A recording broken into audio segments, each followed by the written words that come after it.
The Anthropic Pentagon standoff finally left the press release stage and walked into a courtroom. If you're just joining us, Anthropic and the Pentagon have been fighting over Claude's role in classified military work.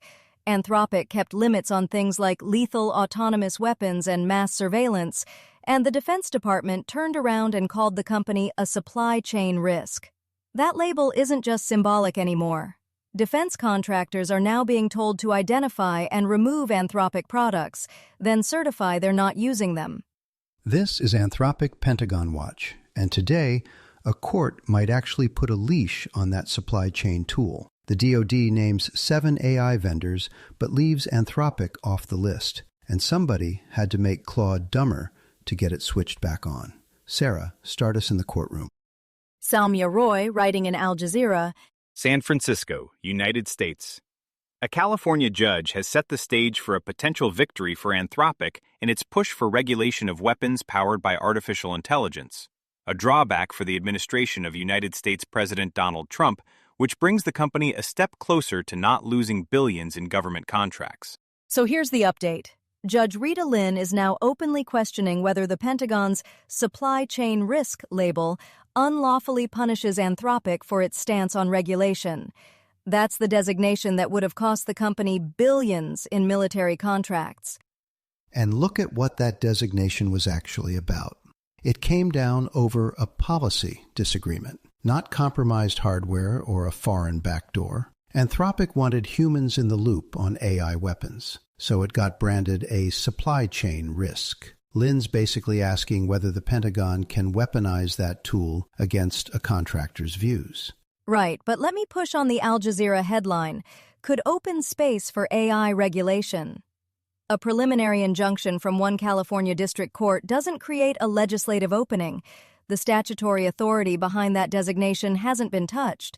It's a narrow procedural win, and I'd be careful calling it more. Fair, but Anthropic still hasn't settled. The case is live. They're still saying no to the Pentagon and taking it to a judge instead of cutting a quiet deal. That tells you what they think winning looks like.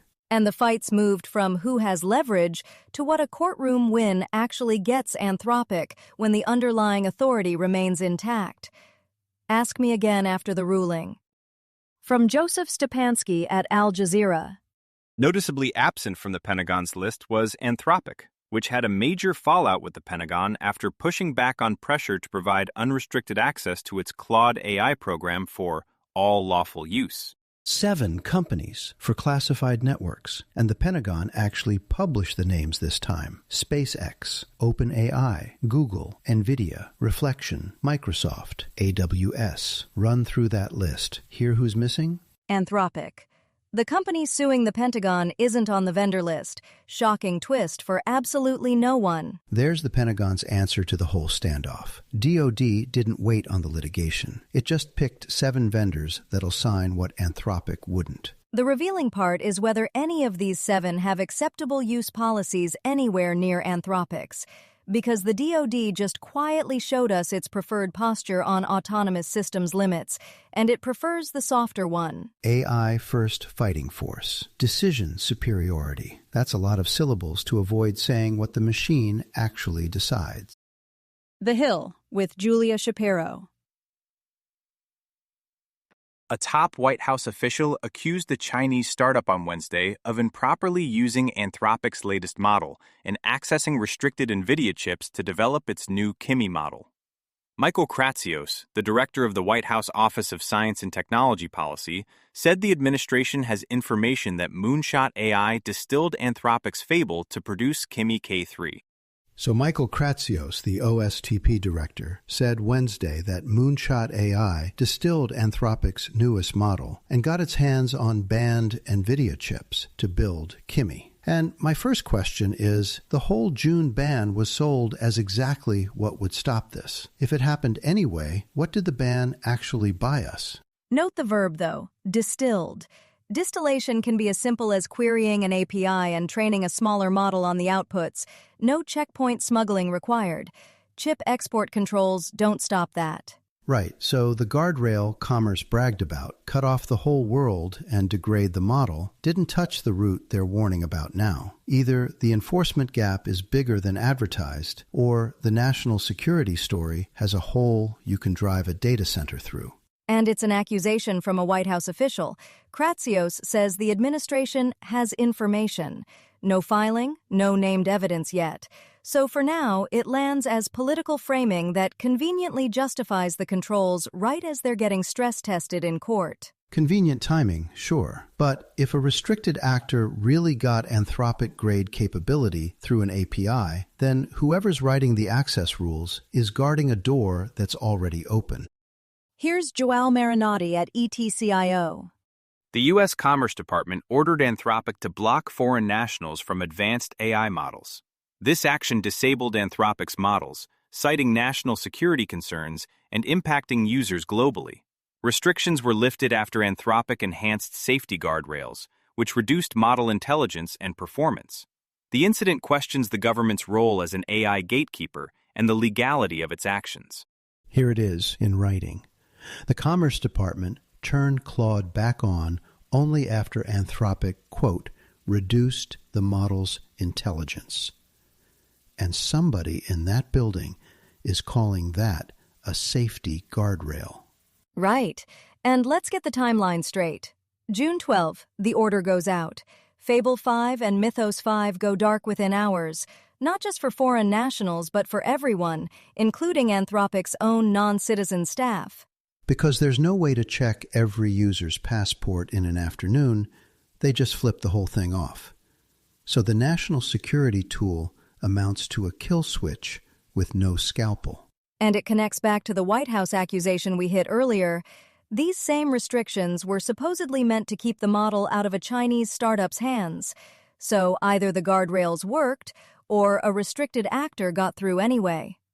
The weaker model proves they changed something. We still can't confirm it fixed anything. Global users got cut off, then handed back a weaker product. Foreign policy warned that the ban made no distinction between allies and everyone else. This is what indiscriminate looks like in practice. We can now source at least one commitment to Lutnick: capability degradation.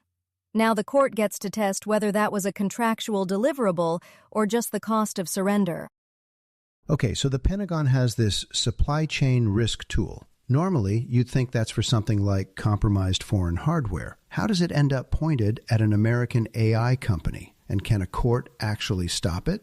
Right. Here's the short version. Anthropic has an acceptable use policy for Claude. Basically, the company's rulebook for what the AI can and can't do. And Defense Secretary Pete Hegseth wanted it loosened for military applications. Anthropic didn't budge.